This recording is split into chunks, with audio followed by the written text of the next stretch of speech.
지난주에 말씀을 전하고 이제 오늘 말씀을 준비하면서 아마 여러분도 이 회개에 대한 말씀을 생각하시면은 아마 여러 가지가 생각이 됐을 거예요.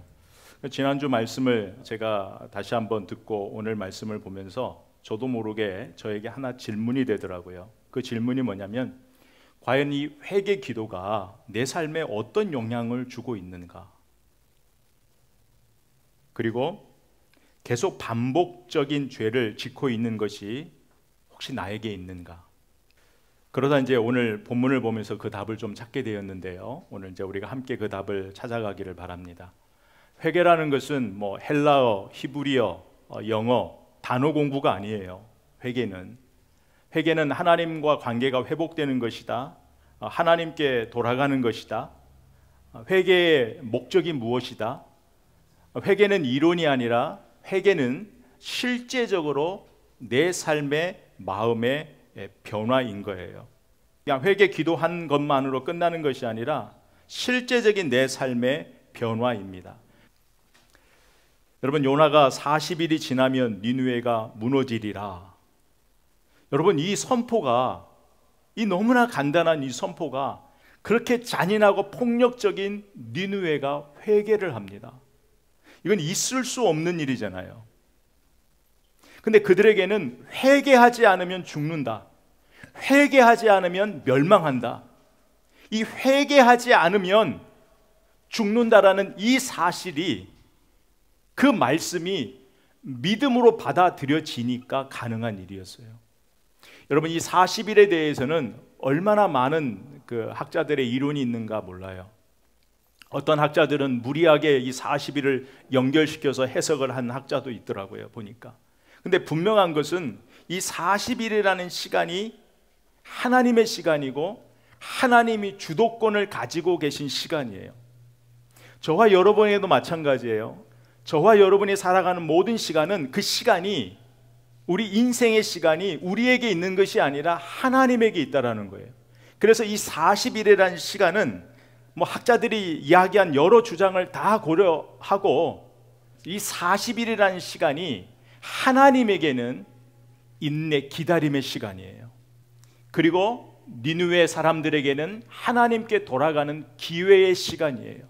그럼 요나에게는 뭘까? 요나에게는 하나님의 마음을 알아가는 시간인 거죠. 이 40일이 각자 주어진 상황 속에 다르게 다가오는 것이죠. 만약에 여러분에게, 저에게, 우리에게 40일이 지나면, 너희가 이 40일 동안에 회개하지 않으면 나와 내 가정과 내 민족이 무너진다, 멸망한다라는 메시지를 들으면 과연 여러분은 어떻게 하실래요? 여러분의 삶에 어떤 변화를 가져올 것 같아요? 우리에게 이 40일이라는 시간에 우리가 무엇을 할 수 있을 것 같아요? 여러분, 니느웨 사람들에게 이 40일이라는 시간이 주어졌을 때 그들은 회개를 시작했어요. 그들에게 40일은 단순히 흘러가는 시간이 아니라 죽음과 생명, 심판과 구원을 결정짓는 시간으로 그들이 받아들인 거예요. 여러분, 회개는요, 하나님께 돌아가는 은혜의 시간을 놓치지 않는 거예요. 니느웨 사람들은 바로 이 하나님께 돌아가는 이 기회의 시간을 놓치지 아니했던 거예요. 그래서 오늘 그들의 이 회개의 과정을 보면서 우리의 회개 기도와 니느웨 사람들의 회개의 기도가 무엇이 다르고 무엇이 같은가, 그리고 회개의 결과가 무엇인지를 오늘 말씀을 통해서 이제 보려고 합니다. 그래서 이 40일이 지나면 니느웨가 무너지리라는 이 말씀을 듣고 니느웨 사람들이 회개를 하는데, 회개의 과정을 보니까 5절에 보니까 먼저 니느웨 사람들이 하나님을 믿고 라고부터 시작해요. 그러니까 회개는 하나님을 믿음으로부터 시작되는 거예요. 하나님을 믿었다라는 것은 그분의 말씀을 믿었다라는 거예요. 그래서 이 니느웨 사람들은 이 요나가 누구이냐, 요나가 어떤 마음으로 이 말씀을 전했느냐는 문제가 되지 않는 거예요. 왜? 니느웨 사람들에게는 지금 사는 것이 더 중요한 거예요. 내 생명이 더 중요한 거예요. 내 생명보다 더 중요한 게 없어요. 요나가 누구이든지 상관없는 거예요. 요나가 선포한 그 말씀으로 내가 하나님 앞에 생명을 선택하고 하나님께 돌아가는 것, 회개하는 것, 하나님의 심판으로부터 구원받는 것이 그들에겐 더 중요했던 거예요. 여러분, 사도행전 2장에 보면 베드로의 설교가 나오죠. 베드로가 설교할 때에 3,000명이 돌아와요. 3장에 보면은 남자만 5,000명이 돌아와요. 그런데 거기에도 보면 그 회개가 보면 먼저 말씀을 듣고라고부터 시작해요. 말씀을 듣고 그들이 베드로의 설교 그 말씀을 듣고 그 말씀을 믿다 보니까 자기들이 무시하고 자기들이 멸시하고 십자가에 죽인 그 예수가 우리가 기다리고 있는 메시아였던 거예요. 하나님을 믿으니까 하나님의 말씀이 믿어지듯 예수님을 믿으니까 그분의 말씀이 믿어지기를 시작하는 거예요. 니느웨 백성들도 마찬가지예요. 이 하나님을 믿으니까 그 다음 단계가 오는 거예요. 여러분, 사도행전을 보면은요, 사도행전 2장 37절에 보면 그들이 이 말을 듣고 마음에 찔려 형제들아 우리가 어찌할꼬 하거늘. 그러니까 베드로가 이에 너희가 회개하여, 3장에도 너희가 회개하고 돌이켜. 여기서 마음에 찔렸다라는 것은 단순히 그 양심의 가책을 받는 수준이 아니에요. 여기서 마음에 찔렸다라는 것은 말씀이 내 마음을 관통했다라는 거예요.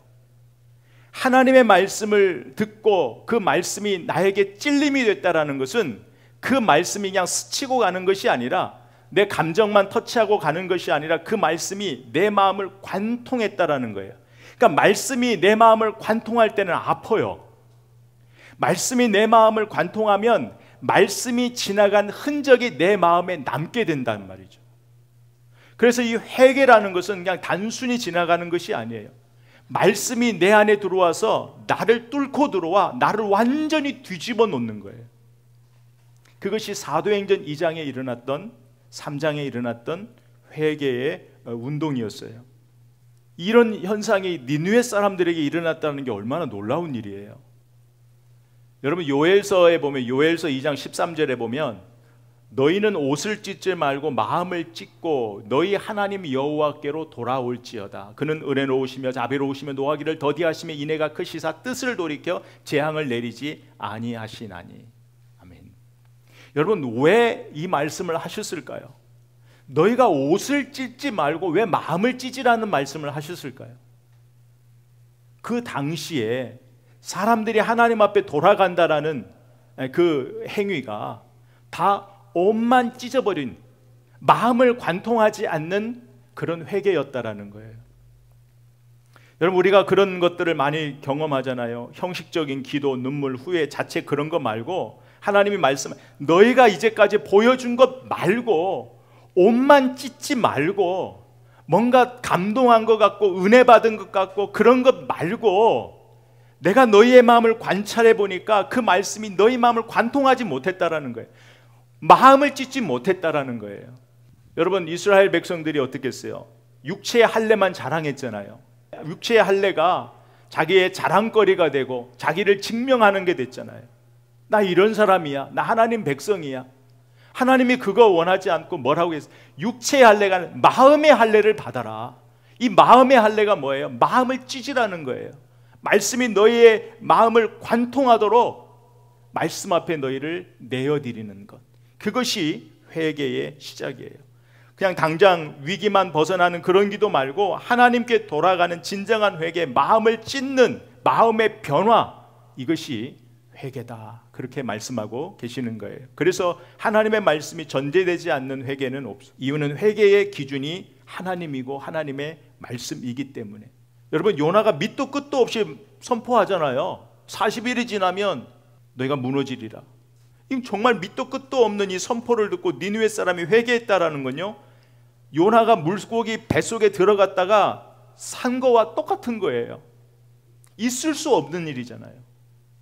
그렇게 잔혹한, 잔인한, 언제라도 이스라엘을 삼킬 수 있는, 그런데 그 이스라엘에서 온 누군지도 모르는 그 한 사람 요나의 이 말을 듣고 그들이 회개했다라는 것은 이 상식적으로 이해가 되지 않는 거예요. 물론 여기에는 우리가 1장에 시작할 때에 그 아수르의 역사적 배경을 조금 언급했잖아요. 또 여러 학자들은 그들이 더 이상 자기 힘으로 버틸 수 없는 상황이었다. 또 그 당시에 그 나라에 전염병이 돌았거든요. 전염병이 돌아서 그들의 절망적 상황이 그 말씀을 받아들일 수밖에 없다라고 주장하는 학자도 있어요. 물론 그러한 것들을 다 고려해서라도 중요한 것은 뭐냐면 우리는 지금 이 모든 역사의 주도권, 심판과 구원이 하나님 손에 달렸다라는, 하나님의 주권 안에 달렸다라는 것을 우리는 잊어버리면 안 돼요. 여러분, 분명한 것은요, 하나님의 말씀을 믿을 때에 회개가 시작돼요. 하나님의 말씀을, 하나님을 믿지 않으면 회개는 일어나지 않아요. 여러분, 니느웨의 회개를 보면은요, 회개는요, 그게 남녀노소가 상관이 없어요. 회개는 말씀을 먼저 들은 자부터 시작해요. 근데 그 말씀을 듣는 자가 어떤 사람인가는 사실은 문제가 되지 않아요. 왜냐하면 그 말씀 자체에 살아있고 운동력이 있고 능력이기 때문에 그 말씀이 역사하는 거거든요. 오늘 니느웨가 회개한 게 바로 그거예요. 니느웨가 회개한 것은 말씀을 들은 자들부터 시작했다라는 거예요. 여러분, 1857년에 미국이 굉장히 위기가 왔어요. 은행들이 파산하고 실업자들이 늘고, 그래서 그때를 미국의 패닉 상태라고 그렇게 이야기를 하거든요. 그런데 그 상태에 그때에 한 사람, 그 한 사람, 정말 이름도 빛도 없는 그 한 사람이 램피어라는 사람인데, 그 사람이 미국의 부흥을 주도하기를 시작했어요. 근데 그 시작이 뭐냐면 여러 사람이 시작한 게 아니에요. 그 자기가 보니까 그 위기가 온 거예요. 그 40대 후반의 선교사예요. 이 사람이 이 미국을 보니까 민족을 품고 싶은 마음이 생긴 거예요. 그래서 기도하기를 선포한 거예요. 근데 아무도 오지 않았어요. 혼자 기도를 시작했어요. 근데 조금 지나가니까 한 명이 오는 거예요. 그래서 2명으로 시작하고 6명으로 시작하고, 그래서 그 다음 해에 이 기도의 운동이 미국 전역 유럽까지 간 거예요. 그런데 그 시작이요, 역사적으로 보니까 19세기, 20세기를 걸쳐 한국의 평양까지 그것이 갔고, 미국에 있는 대학교에 영향이 갔고, 세계 선교사들이 나가는데 영향이 된 거예요. 한국의 복음 운동까지도 그 영향이 주어진 거예요. 아무도 몰랐어요. 그 한 사람, 그 한 사람이 하나님 앞에 내가 회개하고, 나 먼저 회개하고 기도하기로 결정하니까. 제가 어제 저녁에 이제 설교를 이제 마무리하고 한번 보면서 이제 이 글이 생각이 난 거예요. 이게 토레이가 쓴 기도의 능력이라는 책에 나오는 건데, 제가 예전에 봤는데 다시 한번 보고 싶어서 이제 그 책을 어제 저녁에 다시 봐서 그 부분을 봤어요. 근데 그 부분을 봤을 때에 제 흔적이 남아 있잖아요. 근데 그때는 제가 그 글을 보고 기도해야겠다, 기도에 열정이 생겼어요. 그런데 오늘 이 본문 말씀하고 그때 읽었던 그 글을 다시 보게 되니까 무슨 생각이 나냐면, 야, 내가 얼마나 환경 탓하고 상황 탓만 하고 살았는가, 이게 생각되는 거예요. 지금 있는 상황 속에서, 지금 있는 이 현장 속에서 내가 먼저 기도하면, 기도로부터 시작하면, 내가 먼저 회개하고 내가 먼저 하나님께 돌아가고 내가 먼저 무릎 꿇고 나 먼저 하나님 앞에 변하면 그 다음은 하나님이 하실 건데, 우리는 자꾸 내 상황과 내 환경을 탓할 때가 얼마나 많이 있어요. 이 램피어라는 그 40대 후반의 그 한 사람이 세계의 부흥을 주도했단 말이에요. 그 사람이 대단해서가 아니라 하나님이 그 마음을 보시고 하나님이 역사하신 거죠. 여러분, 하나님이 역사하시면 우리 한 사람의 기도가, 우리 한 사람의 회심이, 하나님은 우리 가정과 우리 교회와 이 사회를 바꿀 수 있어요. 우리가 대단해서가 아니라 하나님이 대단하시고 하나님이 능력이시기 때문에, 우리가 믿는 하나님, 우리가 믿는 이 말씀은 모든 것을 바꿀 수 있는 능력이에요. 요나가 선포를 했어요. 그런데 그 말씀을 들은 사람부터 회개 운동이 일어나서 어디까지 갔어요? 그것이 니느웨 사람들이 하나님을 믿고 금식을 선포하고 쭉 가서 왕에게까지 들렸어요. 이건 있을 수 없는 거잖아요.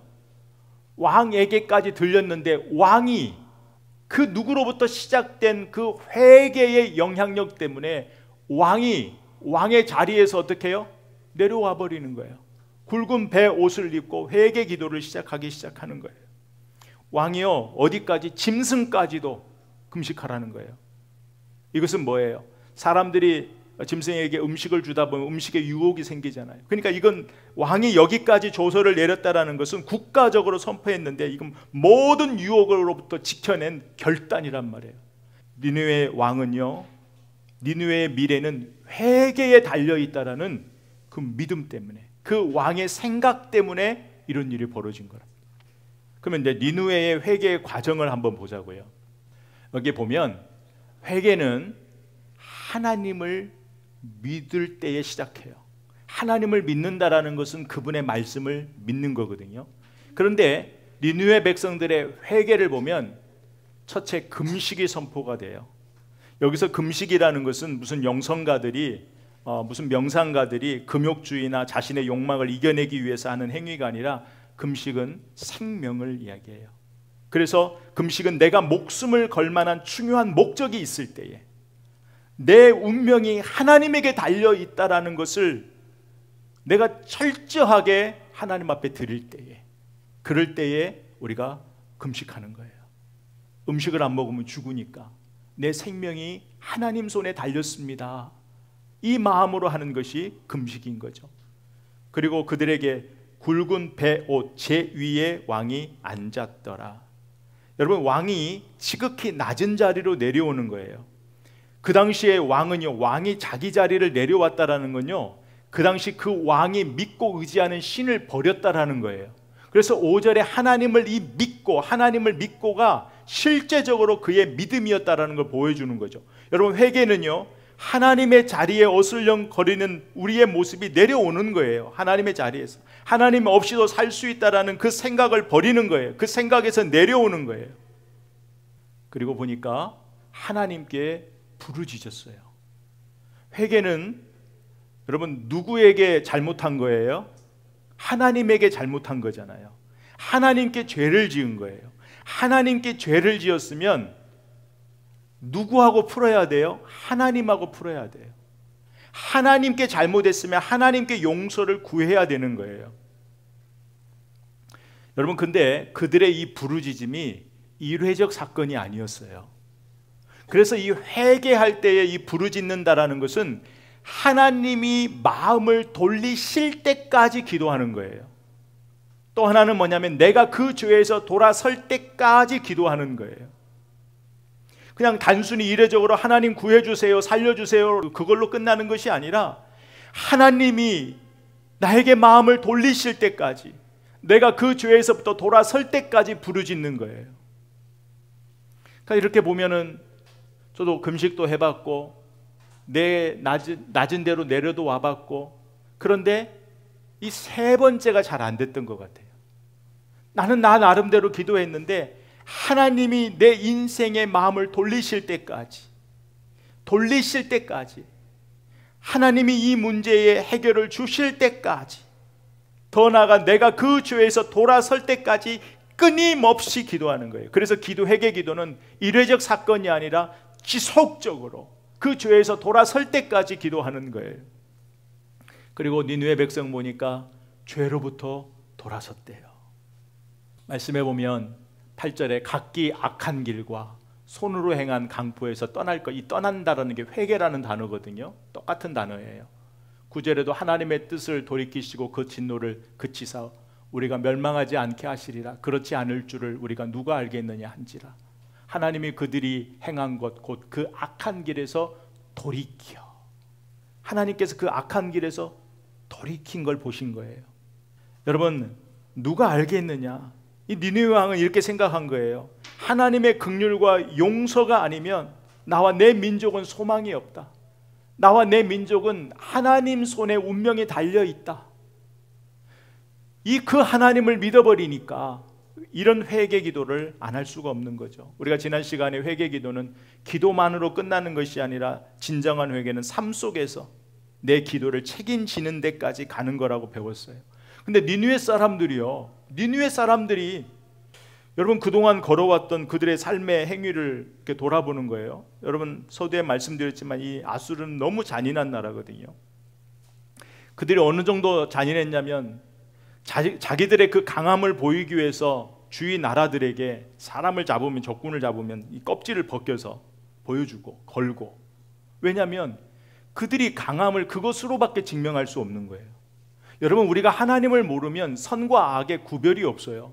사람들이요, 자기 강함을 강조하는 게 뭐예요? 돈, 권력, 또 뭐가 명예, 그런 것 외에는 자기를 증명할 방법이 없는 거예요. 예수를 모르면. 근데 예수를 모르면 뭐예요? 그것을 놓는 힘이 생기잖아요. 왜? 그게 전부가 아니니까. 니느웨 사람들이요, 하나님을 믿으니까 선과 악이 구별이 되기를 시작한 거예요. 뭐가 선이고 뭐가 악한 것인지를 본 거예요. 그래서 그들이요, 돌아선 거는요, 그 1장 2절에 하나님이 요나에게 말씀을 주면서 니느웨의 악독이, 그 악독이 뭐냐면 여기서 말하는 다 악한 길이란 말이에요. 악한 길. 그러니까 그들은 뭐예요? 하나님이 원하시는 곳에서 돌이킨 거예요. 물론 후에서 한 번 더 말씀을 드리겠지만은, 여러분, 회개의 기준이 뭐냐는 거예요. 그들은 하나님이 믿기 전에는 그냥 자기가 옳은 줄 알았어요. 그러나 하나님을 믿고 보니까 무엇이 악이고 죄인지를 알게 된 거예요. 거기서부터 이들이 돌이켰다라는 거예요. 정말 있을 수 없는 일이잖아요. 성경은 이런 회개를 뭐라고 하죠? 회개에 합당한 열매라고 해요. 회개 기도에서 그치는 것이 아니라 내가 회개했다면, 마음의 변화가 일어났다면 하나님 앞에서 그것을 삶으로 증명하는 것을 회개에 합당한 열매라고 해요. 그래서 회개에 합당한 열매, 이것을 제가 이제 두 가지로 말씀을 드리려고 하는데요. 회개에 합당한 열매라는 것은요, 하나님이 그들의 행한 것, 곧 그 악한 길에서 돌이켜, 이 돌이켜가 회개거든요. 떠난 것을 어떻게 해요? 하나님이 보신 거예요. 하나님이 보셨다라는 거예요. 그래서 회개라는 건요, 다른 것이 아니라 하나님이 원하시는 회개를 하는 게 중요해요. 하나님이 니느웨를 심판하기로 한 것이 뭐냐면 1장 2절에 나온 그 악독인데, 이 악독이 다 같은 단어예요. 3장 8절과 이 10절에. 그러니까 하나님이 싫어하시는 것으로부터 그들이 돌이킨 거예요. 이게 회개에 합당한 열매라는 거예요. 회개의 기준이 우리에게 있는 것이 아니라 하나님의 말씀에 있어요. 하나님의 뜻에 있어요. 그러니까 회개했다라는 것은 하나님의 말씀대로 내 삶의 태도를 바꾸는 거예요. 하나님이 원하시는 회개, 회개에 합당한 열매는 하나님이 원하시는 그 마음으로 오늘을 살아가는 거예요. 그것이 회개라는 거예요. 근데 이것을 니느웨 사람들이 한 거예요. 하나님의 백성이라고 그렇게 주구장창 외치고 살았던 이스라엘 백성들이 회개하지 못했던 그 삶을 이교도 이방신을 믿고 잔인한 니느웨 사람들이 그 짤막한 하나님의 말씀을 듣고 여기까지 간 거예요. 여러분, 또 회개에 합당한 열매는요, 뭐냐면 회개의 무게와 삶의 무게를 갖게 한다라는 의미예요. 누가복음 3장 8절에 보면 그러므로 회개에 합당한 열매를 맺고 속으로 아브라함이 우리 조상이라 말하지 말라. 자꾸 너희가 혈통으로 너희를 증명하려고 하지 말라는 거예요. 너희가 아브라함의 자손이다, 그걸로 전부 네 인생, 네 신앙, 네 믿음을 대신하지 말라는 거예요. 사도행전 26장 20절에 보면 먼저 다메섹과 예루살렘에 있는 사람과 유다 온 땅과 이방인에까지 회개하고 하나님께로 돌아와서 회개에 합당한 일을 하라. 회개에 합당한 일을 하라. 여러분, 니느웨 사람들이요, 거기서 돌아온 거예요. 여기서 회개에 합당한 이라는 것은 뭐냐면 저울에요, 저울의 같은 무게를 의미하는 거예요. 같은 무게. 그래서 회개의 무게하고 내 삶의 무게가 같은 거예요. 이게 회개에 합당한 열매예요. 그런데 우리가 회개했다고는 하지만 내 삶의 열매가 이렇게 되어 있는 것은 뭐가 문제가 있는 거예요? 내 회개 기도가 문제가 있는 거예요. 내 회개 기도의 무게와 내가 살아가는 삶의 무게가 같은 거예요. 이게 회개에 합당한 열매인 거예요. 여러분, 그런 의미로 생각할 때에 우리가 정말 회개했다면 그 회개 기도한 사람에 맞게 걸맞는 인생을 지금 시간을 보내고 있는가, 삶을 살고 있는가. 여러분, 우리가 회개 기도할 때는요, 정말 우리 얼마나 집요하게 기도해요. 저도 그러거든요. 하나님 용서해 주세요. 그러다가도 과거, 또 현재, 미래까지, 지을 죄까지도 다 얘기하고, 생각 기억나지 않는 것, 정말 집요하게 우리가 얼마나 기도를 많이 해요. 정작 회개 기도는 정말 높은 수준의 기도를 하는데 무게의 주가 같지 않아요. 회개에 합당한 삶은 살아내지 못해요. 하나님 그것은 바른 회개 아니라고 우리에게 말씀하시는 거예요. 여러분, 우리가 회개 기도를 안 해서가 아니에요. 회개 기도를 안 해서 우리가 같은 죄를 계속 반복하고 같은 패턴을 계속 반복하고 있는 것이 아니에요. 회개 기도의 무게를 모른다고요. 회개 기도는 회개에 합당한 열매, 내 삶의 중심이 같아질 때까지 그렇게 계속 하나님 의지하면서 삶을 살아내는 데까지 가야 되는 거예요. 우리 힘으로 안 되니까. 여러분, 회개는요, 내가 완전히 깨끗해져서 가는 게 회개 기도가 아니에요. 사람은요, 내가 변했다라고 그거 증명하려고 하면 옷도 갈아입고 깨끗하게 하고 사람을 만나잖아요. 내가 변했다라는 걸 보여준다면. 근데 하나님이 말하는 회개는 그런 게 아니에요. 회개는, 하나님이 말하는 회개는 있는 그대로 가는 거예요. 둘째 아들이 그 방탕한 생활 속에서 초라해지고 누처하고 망가진 삶 그대로, 내가 이 망가진 삶을 조금 보완하고 좀 괜찮은 사람이 돼서 아버지 찾아, 이건 회개가 아니라니까요. 성경이 말하는 회개는 그냥 있는 그대로 가는 거예요. 그러면 아버지가 뭐예요? 옷도 바꿔주시고, 아버지가 고쳐주시고, 아버지가 내 신분을 회복시켜 주시는 거예요. 회개는 그런 거예요. 우리가 뭔가를 하는 게 있는 그대로 아버지께 가서 안기는 거예요. 그러면 아버지가 나를 바꿔주시는 거예요. 그러면 아버지가 나를 바꿔주신 그 은혜가 너무 커서, 이제는 그 은혜가 너무 커서 내 삶의 무게를 하나님의 어울리는 사람답게, 하나님의 자녀답게 살아가는 것, 이게 성경에서 말하는 회개를 말하는 거예요. 오늘 말씀을 이제 좀 매듭을 지을게요. 회개는요, 우리가 하나님께 돌아가는 은혜의 시간을 놓치지 않는 거예요. 여러분, 우리에게 주어진 시간은요, 절대 우리에게 주도권이 없어요. 우리에게는 내일이라는 시간이 없어요. 그냥 내일이 되면 또 오늘을 사는 것이죠. 우리는 하나님의 시간 속에 사는 거예요. 하나님의 허락된 시간 속에. 그러니까 회개를 안 하는 것이야말로 세월을 허송하는 거예요. 시간을 낭비하는 거예요.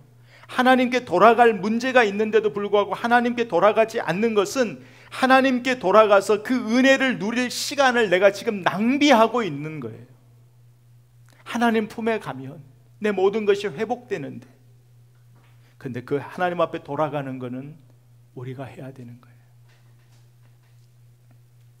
나에게 40일이 주어진다면, 이 마음, 여러분 어떠세요? 저는 나에게 40일이 주어진다면, 나에게 40일이 주어진다면, 여러분 그런 책 많이 보잖아요. 나에게 1시간이 주어진다면, 나에게 뭐 3일이 주어진다면, 여러분에게, 저에게 40일이 주어진다면 그 마음으로 오늘을 사는 것, 그 마음으로 지금을 사는 것, 이게 진짜 회개한 사람의 삶이라는 거예요. 또 하나는 뭐냐면, 오늘 말씀에서 회개는 내 삶에 나를 넘어지게 하는 걸림돌을 제거하는 거예요. 그래서 반드시 우리 삶에 쓰러지고 넘어져도, 또 같은 죄로 쓰러지고 넘어져도 또 염치였지만 또 하나님 앞에 갈 수밖에 없는 게, 회개는 내 삶에 나를 넘어지게 하는 걸림돌을 제거하는 거예요. 에스겔 18장 30절에 보면, 주 여호와의 말씀이니라, 이스라엘 족속아, 내가 너희 각 사람이 행한 대로 심판할지라. 너희가 돌이켜 회개하고, 같은 단어를 반복하고 있어요. 모든 죄에서 떠날지어다. 그리한즉 그것이 너희에게 죄악의 걸림돌이 되지 아니하리라. 너희는 너희가 범한 모든 죄악을 버리고 마음과 영을 새롭게 할지니라. 아멘. 여러분, 회개하지 않을 때에 우리의 믿음의 성장은 없어요. 우리의 믿음의 성장이, 내가 자꾸 왜 믿음이 성장하지 않는가? 왜 나에게 인생에 이렇게 장애물이 많은가? 다시 한번 회개를 통해 여러분을 돌아봐야 돼요. 회개는요, 내 삶에 나를 자꾸 넘어지게 하는 걸림돌을 제거하는 거예요. 그리고 오늘 말씀을 보니까 회개는 뭐예요? 죄악을 버릴 뿐만이 아니라 내 마음과 영을 새롭게 하는 거예요. 내 마음과 영을 새롭게 하는 거예요. 하나님께서 내 인생에 새 일을 행하시게 하는 길을 내는 것이 회개예요. 여러분, 하나님을 모르는 그 이교도들, 그 잔인한 니느웨가 회개를 통해서 돌아왔어요.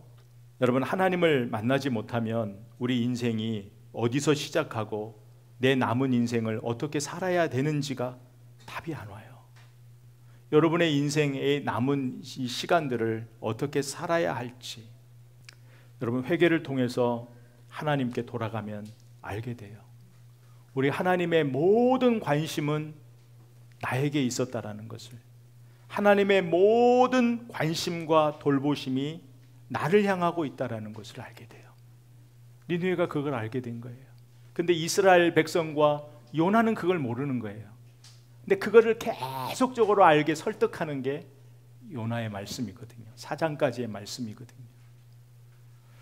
여러분, 오늘 이 말씀을 통해 이제 한 주간 살아갈 때에 하나님으로부터 멀어져 가는 시간이 아니라 하나님께로 가까이 가는 것, 하나님께 가까이 가는 것이 왜 복이고 우리의 소망이 되는지, 내가 하나님의 관심과 돌봄의 대상이라는 그 자부심을 가지시고 우리 인생의 장애물, 내 인생을 막고 있는 죄악들을 회개를 통해서 다 제거해서 내 인생에 새 일 행하시는 하나님을 느끼면서 그 하나님과 동행하는 그 축복된, 그 복된 한 주간 되기를 주의 이름으로 선포합니다.